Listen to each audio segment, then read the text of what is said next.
Des millions de musulmans ont quitté l'islam pour la religion chrétienne. Contrairement à ce qu'on observe en France et en Europe, chaque année dans le reste du monde, des multitudes de musulmans quittent l'islam pour la religion chrétienne au risque de tout perdre.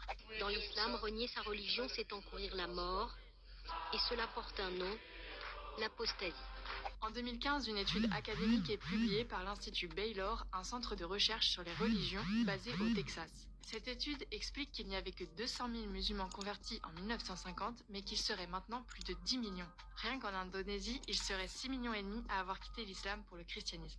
Aujourd'hui, la page Facebook musulmane Save Mariam appelle à se mobiliser pour les 2 millions de musulmans qui quittent l'islam chaque année. En 2019, en Iran, l'ancien ministre du Renseignement s'inquiétait de ce phénomène massif de conversion qui se produit selon lui sous les yeux du gouvernement. Une ONG anglaise qui lutte pour protéger la liberté religieuse en Iran estime leur nombre à plus de 450 000. En Égypte, ils seraient très nombreux à avoir quitté l'islam pour devenir chrétiens ou athées. Ce phénomène touche surtout les jeunes, à tel point que fin décembre 2017, le Parlement égyptien a étudié une proposition de loi pour imposer des amendes et même des peines de prison aux athées. En Géorgie, selon le site musulman Oumma.com, c'est toute une province qui s'est tournée vers la religion orthodoxe, l'Adjari.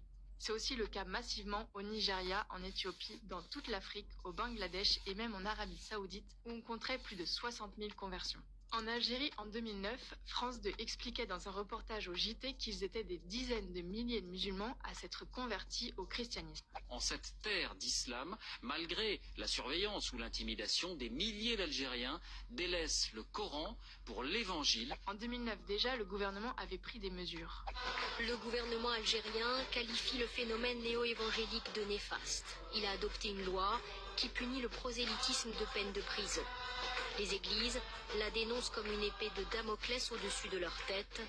Transporter plus d'une Bible dans son sac est un délit. En janvier dernier, pour essayer d'endiguer le phénomène, l'Algérie a violemment fermé toutes les églises protestantes du pays. Au total, 47 temples protestants s'étaient constitués. David Garrison, dans son livre Un souffle dans la maison de l'islam, identifiait plusieurs causes pour expliquer cette dynamique inédite, comme par exemple 1.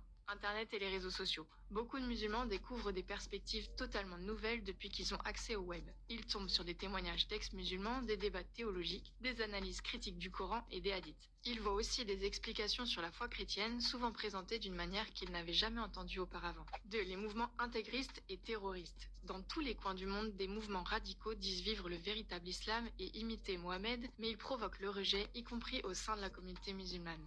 3. La traduction du Coran en langue vernaculaire, c'est-à-dire dans des langues couramment parlées. De plus en plus de personnes peuvent maintenant lire le livre saint de l'islam et se faire un avis personnel sur son contenu. 4. Des témoignages de missionnaires évangéliques ou ceux de musulmans convertis.